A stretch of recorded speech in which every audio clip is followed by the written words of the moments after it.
십자가가 있을까요? 물론 구약 성경에서 십자가라고 하는 분명한 단어는 나오지 않습니다. 그러나 구약 성경 말씀은 오실 메시아이신 예수 그리스도를 증거하는 것이 바로 구약 성경의 말씀이고, 오신 예수 그리스도, 이미 성취된 메시아 그리스도에 대한 성취를 기록하고 있는 것이 신약 성경의 말씀이기 때문에 신약 성경이든 구약 성경이든 그 모든 포커스는 다 예수 그리스도에게 맞춰져 있습니다. 그렇다면 구약 성경 말씀 가운데에서도 예수 그리스도의 십자가를 예표하는 그런 말씀들이 있습니다. 가장 대표적인 말씀이 지난번에도 말씀드린 것처럼 민수기 21장에 나타나 있는 놋뱀 사건이, 불뱀 사건이 그렇고요. 그리고 또 오늘 우리가 함께 나눈 이 유월절 규례의 말씀이 또한 예수 그리스도의 십자가를 예표하고 있는 그런 내용들입니다. 요셉 당시에 애굽으로 그 야곱의 자손들이 애굽으로 기근을 피해서 이민을 갔습니다. 그 땅에서 요셉 총리가 살아있는 동안은 굉장히 후대를 받고 그리고 또 선대를 받고 그들과 함께 어울리면서 참 좋은 관계를 가지고 살았지만, 요셉이 죽고 난 이후에 새 이 왕조가 바뀌게 됩니다. 해쪽 속의 왕조에서부터 이제 다른 왕조로 바뀌게 된 이후에 애굽에서는 이제 이스라엘이라고 하는 이 집단에 대해서 굉장히 예의주시를 하게 됩니다. 왜냐하면 불어나는 속도가 굉장히 엄청나게 빠른 속도로 불어나고 있었기 때문에 그들의 마음 가운데 불안함이 있었습니다. 이 이스라엘 민족들을 그냥 그대로 가만 놔두었다가 얘네들이 혹시 나중에 이 애굽을 쳐들어오는 다른 세력과 결탁해서 뒤통수를 치는 날에는 감당할 수가 없겠다. 그래서 이제 새 왕조에서는 이스라엘을 적대시하는 정책을 피게 되고, 그리고 이스라엘을 노예화시켜서 애굽에 있는 모든 토목 공사라든지 그리고 또한 허드렛 일들을 시키는 이스라엘의 노예화가 진행이 되게 됩니다. 노예 생활을 하며 이스라엘 백성들이 하나님 앞에 부르짖고 간구할 때에 하나님께서는 이스라엘 백성들의 간구를 들으시고 모세를 그들에게 파견을 해주십니다. 모세는 바로 왕 앞에 나가서 담대하게 선포를 합니다. 하나님의 백성인 이스라엘 백성들을 내어보내라 라고 이야기를 하지만, 그러나 이미 200만이나 가까운 이 이스라엘 백성들을 노예로 삼고 있었던 애굽 입장에서는 그들을 내보낼 하등의 이유가 없었죠. 그리고 또한 그들을 내보내게 되면 그 모든 일들을 다 애굽인들이 해야 되기 때문에 그것을 허용하지도 않았습니다. 결국 바로의 그 완악한 마음을 꺾기 위해서 하나님께서는 10가지 재앙을 내려보내시게 되는데, 그 10가지 재앙 가운데서 가장 혹독한 재앙이 바로 10번째 재앙. 무슨 재앙이죠?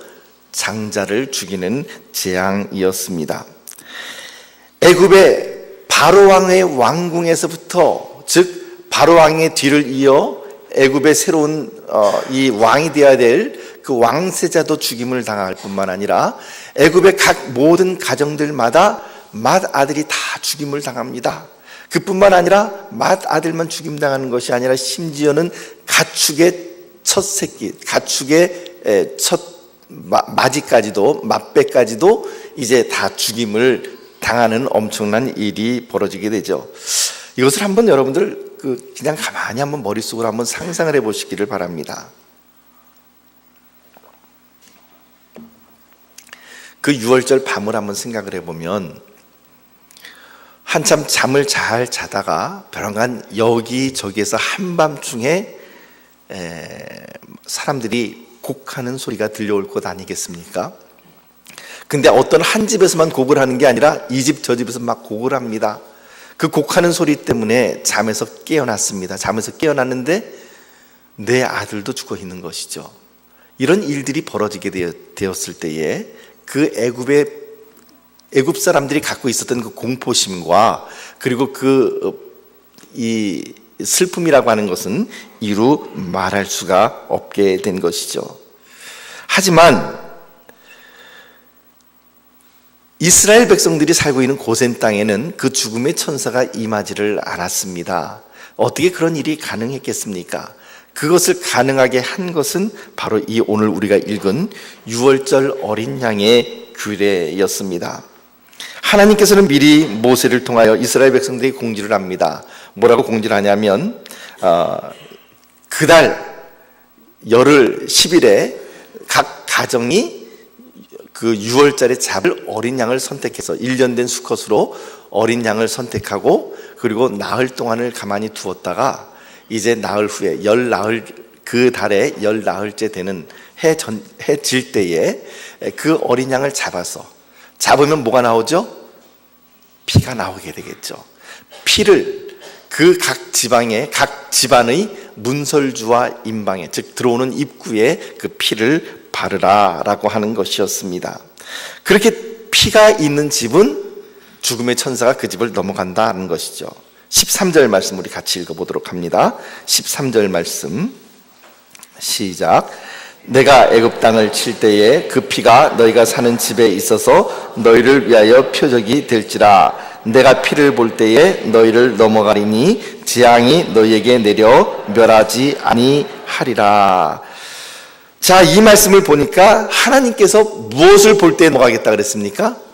그 피를 볼 때에 내가 그 집을, 그 죽음의 천사가 너희를 넘어갈 것이다. 재앙이 너희에게 내려 멸하게 되지 아니할 것이다 라고 말씀하셨습니다. 하나님께서 보신 것은 그들이 이스라엘 백성이냐 아니냐, 그들이 아브라함의 후손이냐 아니냐를 본 것이 아니었습니다. 그들이 얼마나 부유한지 가난한지를 본 것도 아니었습니다. 유일하게 하나님께서 보신 것은 그 각 집에 입구에 문설주와 임방에 어린 양의 피가 칠해져 있지만 그 집은 넘어갈 것이고 죽음의 천사가, 그것이 없는 집은 멸망을 당하게 될 것이다 라고 하는 것이었습니다. 그런데 놀랍게도 신약 성경은 이 유월절 어린 양이 바로 예수 그리스도이심을 이렇게 증거합니다. 고린도전서 5장 7절 말씀 우리 같이 읽어봅니다. 시작.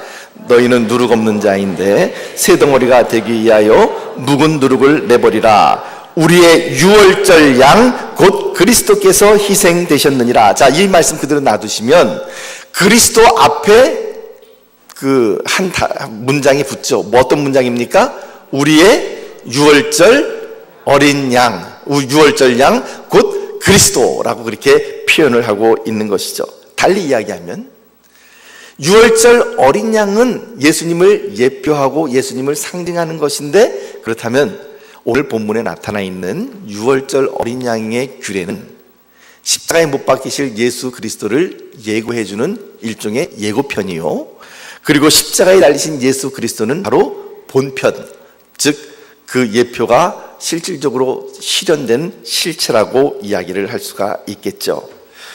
그래서 본문에 기록된 유월절에 관한 말씀은 예수님의 십자가와 연관해서 우리에게 굉장히 중요한 세 가지 원리를 우리들에게 가르쳐 줍니다. 그래서 오늘 그 종려주일이죠. 그리고 또 다른 말로는 고난주일이라고도 이야기를 합니다. 왜냐하면 내일서부터 이제 우리는 한 주간 동안 고난주간을 맞이하기 때문에 그렇습니다. 그래서 이 고난주간을 맞이하면서 유월절 어린 양 예수 그리스도의 규례를 우리가 함께 생각하고 그리스도의 십자가를 생각해 보는 것이 옳겠다 싶어서 이 말씀을 오늘 본문 말씀으로 택한 것입니다. 자, 세 가지 중요한 원리 가운데 첫 번째 원리는 무엇이냐면 대속의 원리입니다. 우리 다 같이 한번 따라해 볼까요? 대속의 원리. 여러분, 대속이라고 하는 말이 무슨 말일까요? 대속. 대신 속죄한다. 그렇죠. 누군가를, 죽어야 될 사람을 위해서 대신 누군가 죄값을 치러줌으로 그 사람이 죽지 않게 되었다. 이것이 바로 대속이라고 하는 단어입니다. 누군가 죄 없는 사람이 죽고 대신 죽어야 할 죄인이 살아나는 것, 그것이 바로 대속입니다. 어린 양의 규례를 한번 보시죠. 자, 어린 양이, 즉 1년 된 수컷 양이 무엇인가 죽을 일을 했기 때문에 그 어린 양을 죽였나요? 그거 아니죠. 유월절 어린 양이 뭔가 잘못했기 때문에 죽인 것이 아닙니다. 양은 잘못한 것이 없습니다. 그런데 대신 죽어야 될, 하나님의 진노를 받아 죽어야 할 이스라엘의 장자 대신 누가 죽은 거죠? 유월절 어린 양이 죽었습니다. 그래서 유월절 어린 양이 죽고 그 다음에 누가 다시 살아납니까? 이스라엘의 장자가 살아나는 거죠. 근데 이스라엘의 장자라고 이야기를 할 때 성경은 장자는 그 아버지의 기력의 시작이라고 그 창세기의 말씀 가운데 기록을 합니다. 즉 장자는 무엇을 상징하고 있는 거냐면 그 집안 식구들을 대신하는 상징성을 갖고 있는 게 장자입니다. 그러니까 장자가 살아났다는 것은 그 집안 사람들이 다 살아났다는 것을 의미하고요. 장자가 죽임을 당했다? 그러면 그 집안 사람들이 다 죽임당한 것과 같은 그런 상징성을 갖고 있는 것이 장자입니다. 그래서 어린 양이 죽고 이스라엘 백성들이 다시 살아난 것처럼 예수님께서 인류의 죄를 지시고, 조금 더 구체적으로 이야기하면 우리 자신의 죄를 지시고 예수님께서 죽으셨고, 그리고 예수님의 죽음 대신에 누가 대신 살아났다고요? 바로 우리가 다시 살아난 것, 그것이 바로 대속의 원리입니다. 세례 요한이 세례를 받으러 요단강에 세례 요한에게 나오는 예수님을 보면서 한 말이 있습니다. 뭐라 그랬죠? 보라, 그 다음은 여러분들이 말씀해 주십시오. 보라, 세상 죄를 지고 가는 하나님의 어린 양이로다 라고 그렇게 이야기를 했습니다. 자, 이 유월절 어린 양의 규례는 도대체 어떻습니까? 5절에서 6절 말씀 우리 같이 읽어봅니다. 5절에서 6절 말씀 시작.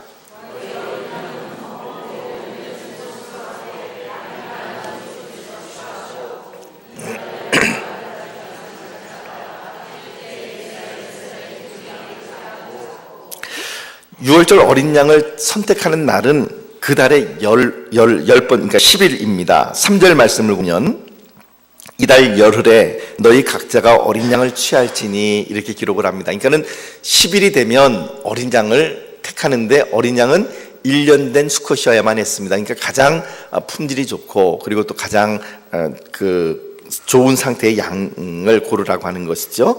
그리고는 열흘째 그 양을 선택한 다음에 며칠째까지 놔둡니까? 열 나흘째 해질 때까지 놔두었다가, 그리고는 열 나흘째 해질 무렵에 그 양을 잡게 되는 것입니다. 그러니까는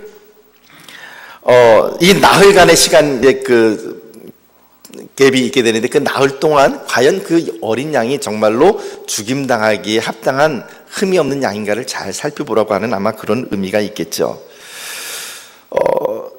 이 유월절 어린 양의 규례를 보게 되면 14일째, 그러니까 보통 우리가 한국 같은 경우도 그렇고 전 세계적으로는 날짜가 변경되는 게 몇 시를 기준으로 해서 변경됩니까? 보통 자정을 기준으로 해서 밤 12시가 넘어가면 날짜가 이렇게 변경되죠.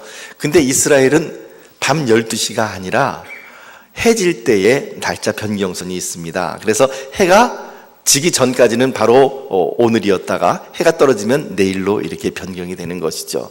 그래서 14일 해질 무렵에까지 그 양을 두었다가 그때 그 어린 양을 잡습니다. 그리고는 그 잡은 양을 어떻게 하라 그랬습니까? 유월절 어린 양의 피를 문설주와 임방에 발라야만 그 죽음의 천사가 그 집을 뛰어넘어간다라고 말을 하고 있는 것입니다. 우리 모두는 죄인입니다. 우리 모두가 죽어야 할 죄인이고 우리 모두가 죽어야 할 그런 사람들이지만 예수님께서 죄가 없으신 그 어린 양이 되셔서 우리를 대신해서 십자가에서 피를 흘려 돌아가셨습니다. 그리하여 유월절 어린 양의 피가 문설주와 임방에 발라진 것처럼 예수 그리스도 어린 양 예수 그리스도의 피가 우리의 심령 가운데 발라지게 되면 우리도 하나님의 진노를 면하고 하나님의 영원한 생명 가운데 우리가 같이 동참할 수 있게 되는 것입니다. 이것이 바로 구원이고 이것이 바로 대속입니다. 그렇기 위해서는 반드시 흠이 없는 어린 양 예수 그리스도의 피가 흘려져야만 했습니다. 히브리서 9장 22절 말씀을 봅시다. 9장 22절 말씀 시작. 율법을 따라 거의 모든 물건이 피로써 정결하게 되나니 피 흘림이 없은즉 사함이 없느니라. 이 말씀 그냥 띄어놔 주시기를 바랍니다. 피를 흘린다라고 하는 것은 어떻게 보면 참 끔찍한 일입니다. 그런데 그럼에도 불구하고 피 흘려야만 무엇이 있다고요? 사함이, 용서함이 있다고요. 피 흘림이 없으면 용서함이 없다라고 이야기를 합니다. 왜냐하면 피는 생명이기 때문에 누군가의 생명을 살리기 위해서는 누군가의 생명이 죽어야만 하는 것이죠. 하나님께서는 분명히 말씀하셨습니다. 아담과 하와에게 너희가 이 선악과를 먹으면 죽으리라. 인간이 죄를 범하면 죽음의 선고가 임하게 되는 것이죠. 우리 모두가 그와 같이 죽음의 선고를 받은 자들이었지만, 그러나 하나님께서 죽어야 될 우리의 생명을 살리기 위하여 누군가 다른, 그야말로 흠없고 죄가 없는 예수 그리스도의 피를 십자가에서 흘리게 하셨고, 그리하여 우리는 살아날 수가 있게 되었다라고 하는 것이죠. 이것이 바로 대속의 원리입니다. 죄 용서함은 오직 어린 양 예수 그리스도의 피로만 가능하다라고 하는 것이죠. 그런데 두 번째 원리가 있습니다. 두 번째 원리는 믿음의 원리입니다. 저를 따라해 볼까요? 믿음의 원리. 믿음의 원리는 무엇이냐면 이것입니다. 여러분, 6월절에 이제 6월절 어린 양을 잡았습니다. 그런데 잡은 것으로 이제 난 6월절 어린 양 잡았으니까 하나님의 죽음의 천사가 우리 집을 넘어갈 거야. 그렇게 되나요? 그렇게 되나요? 아니죠. 어떻게 해야 됩니까? 그 피를 문설주와 임방에 발라야만 하는 것이죠. 마찬가지로 예수 그리스도께서 나를 위하여 십자가에 못 박혀 돌아가셨습니다. 그분께서 피를 흘려주셨습니다. 그럼에도 불구하고 그 피가, 그 예수 그리스도의 구원이 바로 나의 구원이 되기 위해서는 예수 그리스도의 피가 내 영혼의 문설주와 임방에 발라져야만 하는 것입니다. 그래야만 하나님의 심판이 나를 뛰어넘어가게 되는 것이죠. 7절 말씀을 한번 봅시다. 오늘 본문 말씀 7절 말씀 시작. 그 피를 양을 먹을 집 좌우 문설주와 임방에 바르고. 아무리 6월절 어린 양을 잡았다 할지라도 그 피가 효력을 발휘하기 위해서는 그 피를 문설주와 임방에 발라야만 합니다. 여러분, 우리의 영혼에 예수님의 피를 바른다는 말은 무슨 말일까요? 어떻게 하면 예수님의 피를 바르는 것일까요? 이것은 곧 믿음으로 행하는 신앙 고백을 의미하는 것입니다. 여러분, 이스라엘이 그 6월절 당시에 집집이 피를 바르는 모습을 보면서 애굽 사람들이 어떻게 생각을 했겠습니까? 한번 여러분 생각해 봅시다. 그냥 한번 상상을 해 보십시오.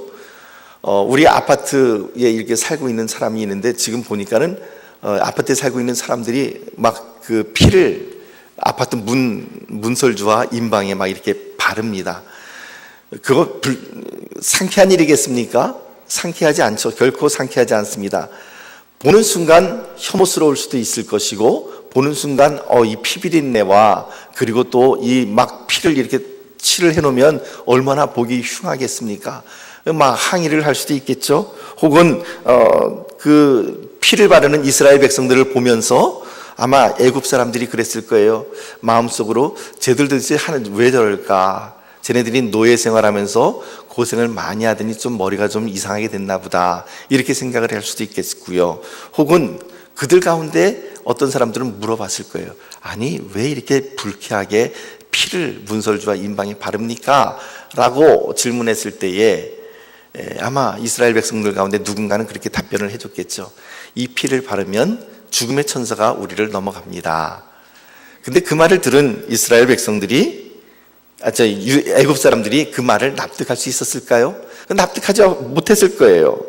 아니, 죽음의 천사는 뭐래? 그리고 저 양의 피를 바른다고 죽음의 천사가 진짜 넘어가는데 웃기고 있네, 아마 이랬겠죠. 여러분, 오늘 우리가 살아가는 삶도 마찬가지입니다. 예수님께서 나를 위해서 십자가에 피 흘려 돌아가신 그것을 우리가 믿음으로 고백하고, 그리고 그것을 예수님이 나의 주인이심을 고백하면 구원을 받습니다 라고 이야기를 할 때 세상 사람들은 이해를 하지 못합니다. 세상 사람들은 그래도 구원받으려면 착한 일도 좀 하고, 그리고 남들 잘 도와주고, 법도 잘 지키고, 남한테 해코지하지 않고 그렇게 살아가야지 구원받을 수 있지라고 생각하는 게 세상 사람들의 논리지만, 그러나 성경 말씀은 우리들에게 그렇게 이야기를 하고 있지 않습니다. 성경은 오직 믿음의 고백을 통해서만 우리가 구원의 자리에 나갈 수 있음을 분명하게 선포하고 있습니다. 로마서 10장 9절 말씀 한번 같이 읽어봅시다. 로마서 10장 9절 말씀 시작. 내가 만일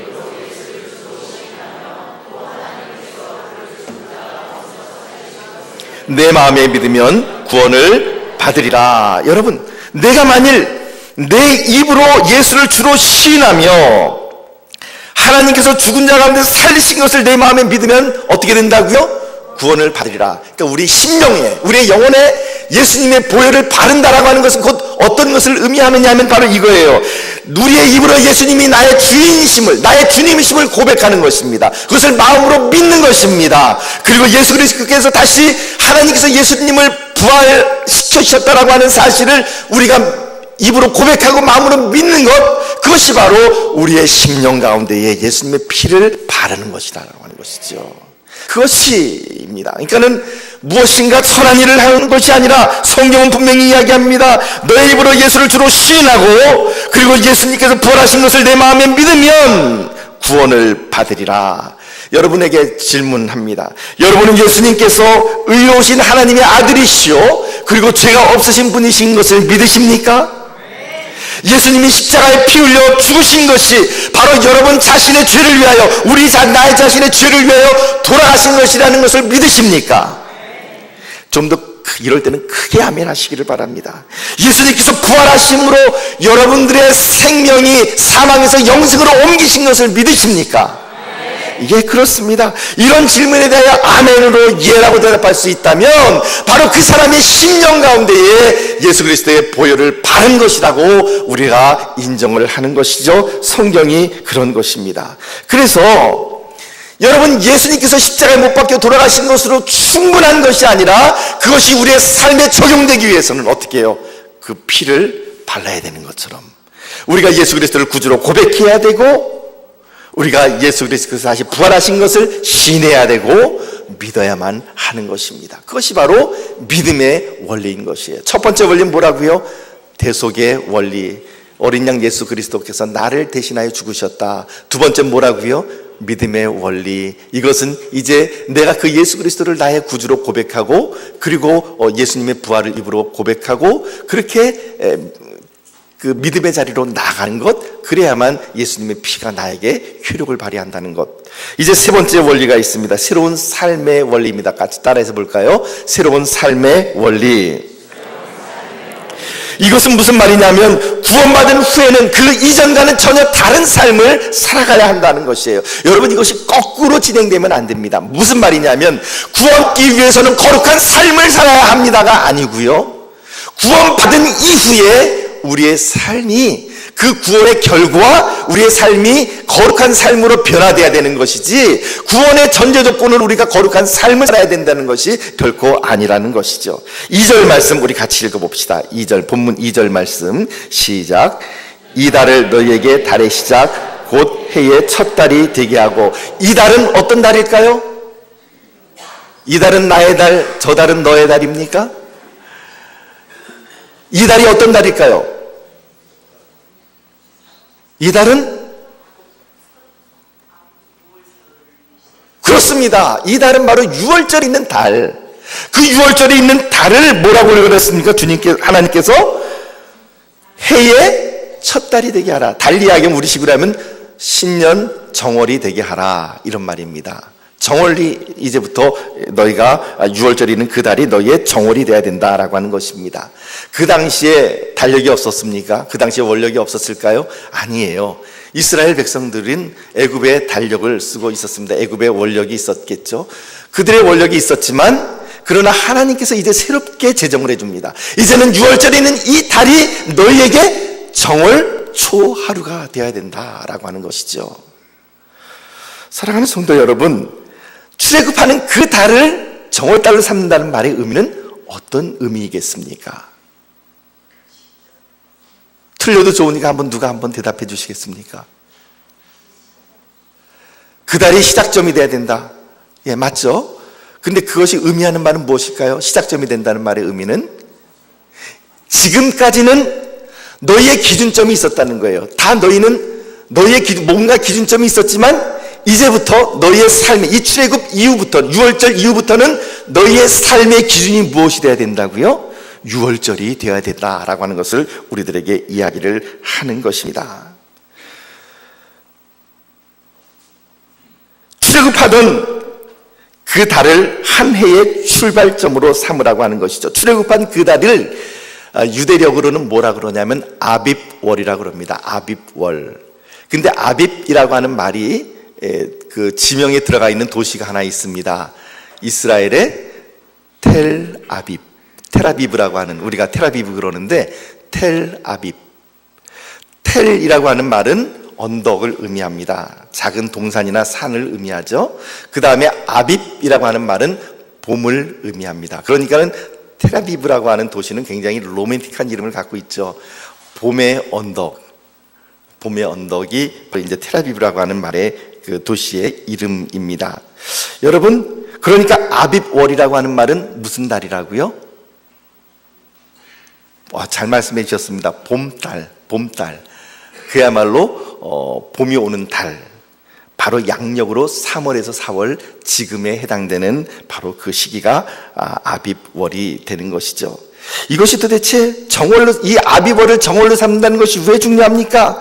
이제부터는 6월절이 이스라엘 백성들의 새로운 삶의 기준이 되었던 것처럼 이제 예수 그리스도께서 우리를 위하여 십자가에 못 박혀 돌아가신 이 십자가의 사건이 있었던 바로 이 날이 이제부터는 우리들에게 새로운 삶의 기준이 되어야 된다라고 하는 것입니다. 지금까지는 내가 기준이었습니다. 내가 기쁜 대로 살아왔습니다.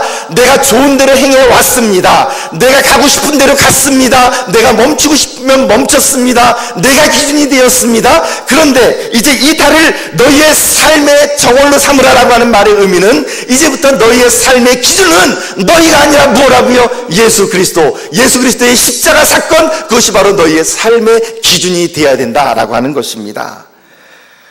그래서 고린도후서 5장 17절 말씀은 이렇게 기록합니다. 우리 같이 읽어봅시다. 고린도후서 5장 17절 시작.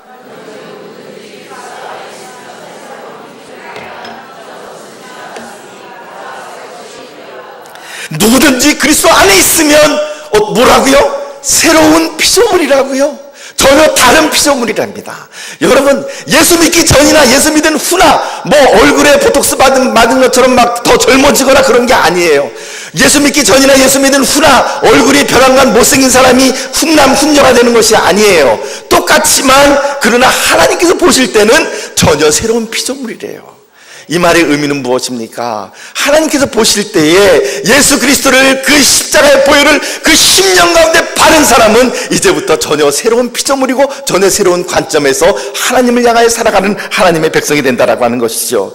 그러면 이제 어떻게 살아야 합니까? 이것이 이제 6월절의 규례 가운데 굉장히 중요하게 나타납니다. 우리 한번 8절에서 10절만 같이 읽어봅시다. 8절에서 10절 시작. 그 밤에 그 고기를 불에 구워 무교병과 쓴나물과 아울러 먹되. 자, 처음 지금 이 말씀 보면 그 밤에, 무슨 밤이에요? 6월절 밤이죠. 그 밤에 그 고기를, 무슨 고기일까요? 예, 양고기죠. 소고기가 아닙니다. 닭고기도 아닙니다. 돼지고기는 더더욱 아닙니다. 그 양고기를 불에 구워서 먹어야 된대요. 물에 삶아서 먹으면 안 되고 불에 구워 먹어야 되고, 그 다음에 또 무엇과 함께 먹으라 그럽니까? 무교병. 무교병은 무엇이 없는 빵이죠? 누룩이 들어가 있지 않은 빵입니다. 그리고 무엇과 함께 먹으라고요? 쓴나물과 함께 먹으라고요. 여러분, 이 규절이 굉장히 중요한 것은 바로 이 6월절 만찬을 먹는 것을 유대인들은 뭐라고 하냐면 페삭 세데르라고 합니다. 페삭이라는 말은 6월절이고요. 세데르는 원래는 순서, 질서 뭐 이런 것을 의미하는 단어인데, 페삭 세데르, 즉 6월절의 순서에 따라서 먹는 만찬을 일컬어서 세데르라고 이야기를 합니다. 그런데 6월절 이 세데르에서 6월절 만찬을 드시면서 예수님께서 무슨 말씀을 하셨나요? 이런 말씀을 하셨습니다. 무교병을 찢으시면서 떼시면서 제자들에게 주시며 이것을 받아 먹으라. 이것은 너희를 위하여 찢는 내 살이니라 라고 말씀하셨습니다. 그 6월절 만찬에서 포도주를 따르시고 제자들에게 주시며 말씀하시기를 이 잔을 받아 마시라. 이것은 너희를 위하여 흘리는 나의 피, 곧 언약의 피니라 라고 말씀하셨습니다. 그 6월절 성만찬을 제정해 주셨습니다. 여러분, 이것이 얼마나 중요한 의미일까요? 이것의 의미는 무엇입니까? 6월절 어린 양의 규례대로 6월절 어린 양의 양고기를 먹는 그날에 예수님께서 그 무교병을 함께 먹으면서 그 무교병을 떼시면서 이것은 너희를 위하여 찢는 나의 살이다. 유월절 이 잔을 마시면서 하시는 말씀이 이것은 너희를 위하여 흘리는 나의 피라고 말씀하십니다. 이 말의 의미는 예수님께서 스스로 내가 바로 유월절 어린 양이다 라고 하는 것을 고백하시는 말씀이기도 합니다. 그래서 성만찬은 예수님의 살과 사는 예수님의 피로, 이 성만찬에서 예수님의 살과 피를 상징하는 떡과 잔을 먹음으로 그리스도의 생명에 참여하게 되는 것, 그것이 바로 유월절 성만찬인 것이에요. 그래서 여러분, 이번 주 금요일 저희가 성금요일에 예배를 드리면서 무엇을 한다고요? 성만찬을 하게 되는 이유가 거기에 있는 것이에요. 여러분, 이 성만찬을 통하여 우리가 예수 그리스도의 생명과 예수 그리스도의 보혈 가운데 우리가 함께 동참하는 것이고, 이 유월절 어린 양의 규례에 우리가 함께 동참하게 되는 것입니다. 그렇게 중요한 유월절 이 성금요일 예배이기 때문에 여러분, 이번 주 금요일은 여러분들 다른 날하고 이렇게 똑같이 생각하지 마시고, 이날은 여러분들께서 다 오십시오. 자녀들도 데리고 오십시오. 그래서 이 유월절 성만찬을 통하여 하나님의 은혜의 자리에 나가는 것 굉장히 중요한 일입니다. 여러분, 이 성만찬에 참여한다는 것, 예수님의 살과 피를 먹는다라고 하는 말의 의미는 무슨 말이겠습니까? 예수님은 스스로 말씀하시기를, 내가 요한복음 1장 1절 말씀이 있죠. 태초에 말씀이 계시니라. 이 말씀이 하나님과 함께 계시니 이 말씀은 곧 하나님이시니라. 만물이 그로 말미암아 창조되었으되, 이렇게 나오죠. 여러분, 그리고는 2장 14절 말씀 가면 무슨 말씀이 나옵니까? 말씀이 육신이 되어 우리 가운데 거하시며 우리가 그 영광을 보니 아버지의 독생자의 영광이요 그 안에 은혜와 진리가 충만하더라. 이렇게 기록을 합니다. 예수님은 하나님의 말씀이십니다. 그러니까 여러분, 어린 양을 먹고 어린 양의 살과 피를, 어린 양의 고기를 먹고 무교병을 먹고 먹을 때 우리 안에서 어떤 일들이 일어납니까? 우리 내장에서 어떤 일들이 일어나죠? 소화가 되기 시작합니다. 소화가 되면서 그것이 다 분해가 되고 그 음식물의 영양분이 우리의 몸에 흡수되어서 그것이 우리의 양분이 되어서 새로 살아날 수 있는 에너지원을 얻게 되는 것처럼, 하나님의 말씀이 우리의 심령 가운데 들어오고, 그리고 하나님의 말씀이 우리 안에서 녹아서 하나님의 말씀이 우리 안에 소화가 되고, 그 말씀이 우리의 에너지원이 되어서 살아가야 함을 우리들에게 보여주고 있는 것이죠. 쓴나물을 먹는다라고 하는 말의 의미는 무엇입니까? 쓴나물은 주님께서 맨 처음에 말씀하시기를, 애굽에서 노예살이하며 종살이했던 그 시절을, 그 고난을 생각하고 그것을 잊지 말라고 하는 의미로 쓴 나물을 먹으라고 말씀하셨습니다. 이것을 오늘 우리들에게 적용한다면, 예수님을 믿고 구원받기 전에 과거에 우리의 모습이 얼마나 추했는지, 얼마나 어리석었는지, 얼마나 못났는지 그 모습을 바라보며 지금 현재 구원받은 우리들의 삶을 주님 앞에 감사하며 겸손함으로 나가야 함을 쓴 나물은 우리들에게 보여주고 있습니다. 무교병을 먹으라고 하는 말씀은 무엇입니까? 무교병은 누룩이 없는 빵이죠. 누룩이라고 하는 것은 곧 죄악을 상징하는 그런 단어이기도 합니다. 그러므로 육신의 정욕과 안목의 정욕으로 살던 과거를 청산하고 이제 세상과 구별된 거룩한 삶을 살아나가야 하는 것, 그것이 바로 무교병을 먹으라고 하는 이 유월절의 규례인 것입니다. 무엇보다도 유월절 음식을 먹을 때의 규례가 11절 말씀에 나타납니다. 11절 우리 같이 읽어봅시다. 11절 시작. 너희는 그것을 이렇게 먹을지니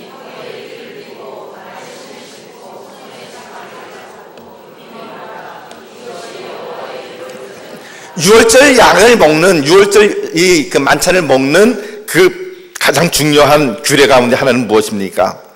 이렇게 먹으라. 허리에 띠를 띠고 발에 신을 신고 손에 지팡이를 잡고 급히 먹으라. 지금 이 복장 상태는 무슨 복장일까요? 떠날 준비를 하는 것입니다.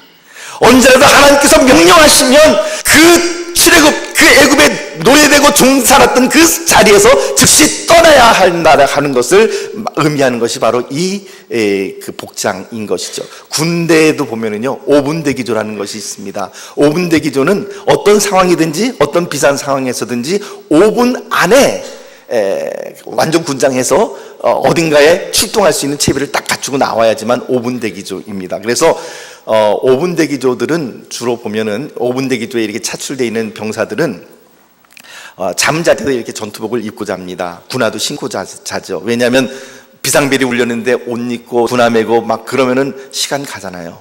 그러니까 완전군장 다 꾸려놓고 전투복 입고 그 다음에 군화 신고 그렇게 하고 유사시에는 잠을 잡니다. 그래야만 5분 이내에 출발을 할 수 있는 것이죠. 바로 그런 5분 대기조와 같은 것이 유월절 음식을 먹는 그런 방법이었습니다. 여러분, 이것이 의미하는 바는 무엇일까요?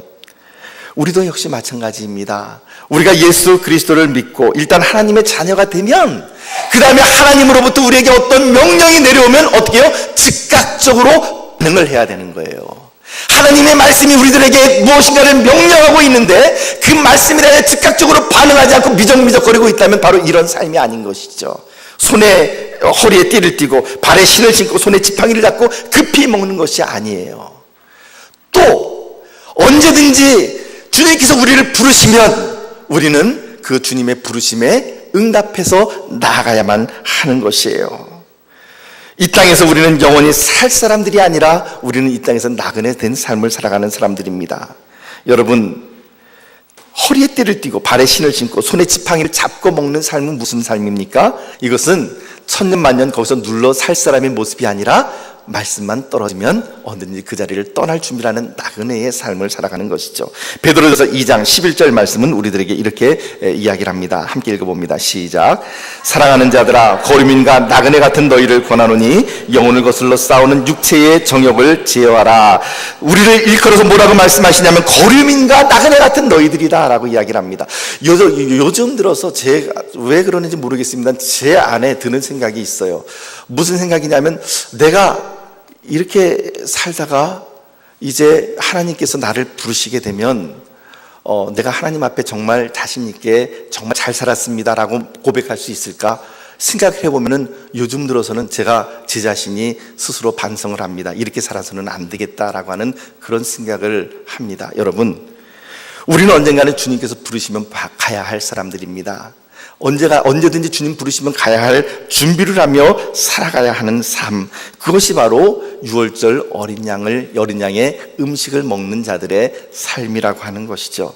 사랑하는 성도 여러분, 금주는 고난주간입니다.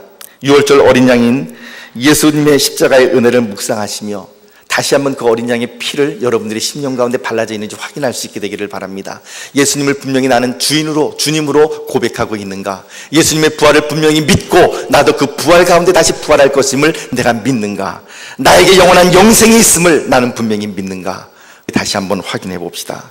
그리고 다시 한번 새로운 피조물로 새로운 주님 앞에 감사하며 영원한 천국을 소망하며 살아가시는 순례자의 삶을 살아가시는 저와 여러분들이 되시기를 예수님의 이름으로 축복합니다. 기도하겠습니다. 하나님 아버지, 유월절 어린 양 예수 그리스도를 묵상하며 한 주를 살아갈 수 있도록 은혜를 베풀어 주시옵시고, 그와 같이 언젠가 떠날 이 땅에 대하여 우리가 마음을 두는 것이 아니라 주님께서 명령하시면 언제든지 떠날 준비를 하며 차림을 하고 나아가는 우리들의 모습이 되게 하여 주옵소서. 예수님 이름으로 기도하옵나이다. 아멘.